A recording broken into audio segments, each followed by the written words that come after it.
नमस्कार. आपल्या सगळ्यांचे महाराष्ट्र सोशल न्यूज चॅनलमध्ये हार्दिक स्वागत. चला वळूया तर एका नवीन बातमीकडे. आजची बातमी. धुळे जिल्हा शासकीय रुग्णालयाचे जिल्हा शल्यचिकित्सक डॉक्टर दत्तात्रय देगावकर यांना शासनाने निलंबित केल्याची माहिती समोर आली आहे. धुळे जिल्हा रुग्णालयाच्या कारभाराबाबत प्राप्त झालेल्या तक्रारींच्या पार्श्वभूमीवर ही कारवाई करण्यात आल्याचे सांगितले जात आहे.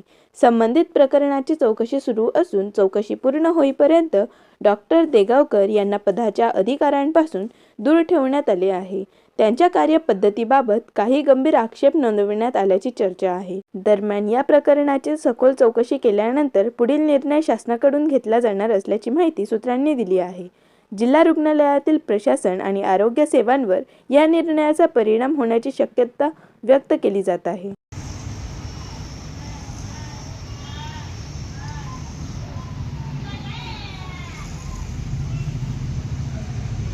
बातमी आवडल्यास चॅनलला लाईक व सबस्क्राईब करा व दररोज अशा नवनवीन बातम्या पाहण्यासाठी चॅनलला फॉलो करा. धन्यवाद.